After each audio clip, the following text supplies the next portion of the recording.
যারা খিচুড়ি পছন্দ করেন তাদের জন্য কোনো অকেশন বা বর্ষাকালের প্রয়োজন হয় না, তাদের কাছে খিচুড়িটা সবসময় প্রিয়। Hello viewers, welcome to my channel. আর আজকে আপনাদের মাঝে দুর্দান্ত একটা রেসিপি শেয়ার করব। আর আজকে হলো মুরগির মাংস দিয়ে পলুয়া চালের ভুনা রেসিপি।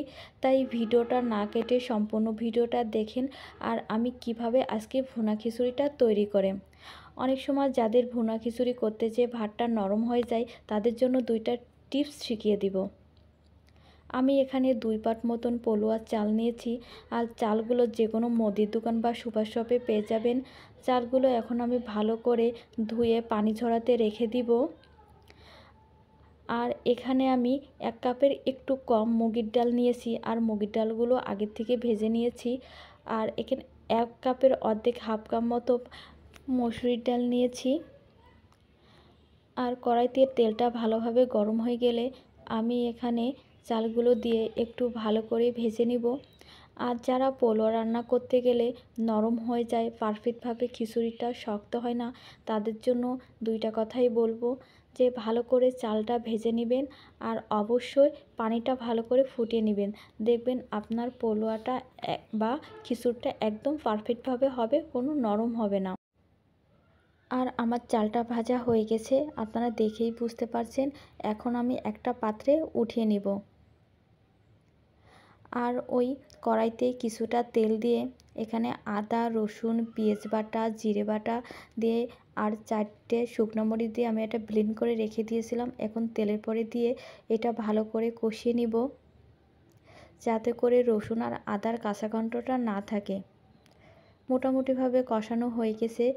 এই পর্যায়ে হলুদের গুঁড়া 2 টেবিল চামচ মতন, লবণ এটা আপনাদের স্বাদ অনুযায়ী দিবেন, আর কিছুটা শুকনো মরিচের ফাঁকি দিয়ে আমি ভালো করে কষিয়ে নিব।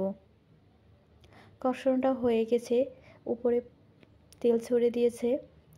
এখন আমি কেটে রাখা মুরগির মাংসগুলো দিয়ে দিব। আর যেহেতু ভুনা খিচুড়ি করব, এই জন্য আমি মুরগির গোশগুলো একদমই ছোট ছোট করে কেটে নিয়েছি। আপনারা চাইলে ছোট বড় করে নিতে পারেন। মুরগির গোশটা একটু ভালো করে কষিয়ে নিব।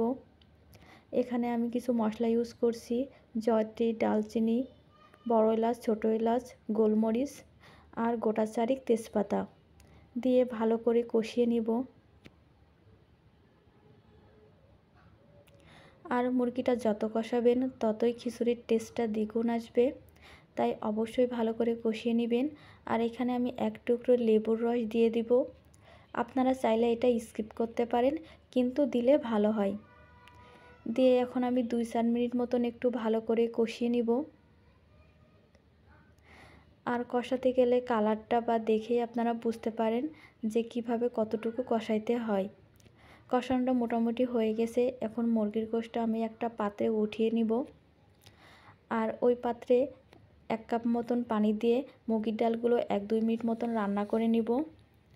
এখন মসুর ডালটা দিব, দিয়ে একটু ভালো করে মিশিয়ে নিব। কারণ মুগের ডালটা একটু শক্ত থাকে, ওই জন্য আমি একটু আলাদা করে পানি দিয়ে 2-1 মিনিট মতন রান্না করে নিয়েছি। আপনারা চাইলেও এটা স্কিপ করতে পারেন। দিয়ে এখন চাল আর ডালে আমি ভালো করে এটা মিশিয়ে নিব। আর এই পর্যায়ে আমি কারি কুকারে মাপ মতন পানি দিয়ে দিয়েছি পোলাও চাল রান্না করার জন্য। পানিটা ফোটানো হয়ে গেলে আমি মিশানো হয়ে গেছে মোটামুটিভাবে। এখন এই পর্যায়ে আমি চালটা পানির মধ্যে দিয়ে দিব। এখানে আমি 8-10টা মতন কাঁচামরিচ নিয়েছি। এখন কষিয়ে রাখা মুরগিটা আমি এর মধ্যে দিয়ে দিব। দিয়ে ভালো করে একটু চালে আর ডালের সাথে মিশিয়ে দিব। আর এখানে আমি 2-4টা মতন আলু পকোড়া দিয়েছি। আপনারা চাইলে আমের আচার থাকলে আমের আচার দিতে পারেন। 10 মিনিট পরে ফিরে আসছি। দেখুন খিচুড়িটা একদম পারফেক্টভাবে হয়ে গেছে আর কতটা সুন্দর। এখন একটা পাত্রে আমি কেটে দেখাবো। দেখুন এইভাবে বাসায় যদি একবার খিচুড়ি রান্না করে দেন, তাহলে অবশ্যই সবাই বাসার মানুষ হাত চেটে পেটে খাওয়ার মতন একটা ব্যাপার স্যাপার। রান্নাটা পুরোটাই কমপ্লিট হয়ে গেছে। এখানে আমি পেঁয়াজ মরিচের ভর্তা, লেবু, রান্নাটা এই পর্যায়ে শেষ করছি। ভিডিওটা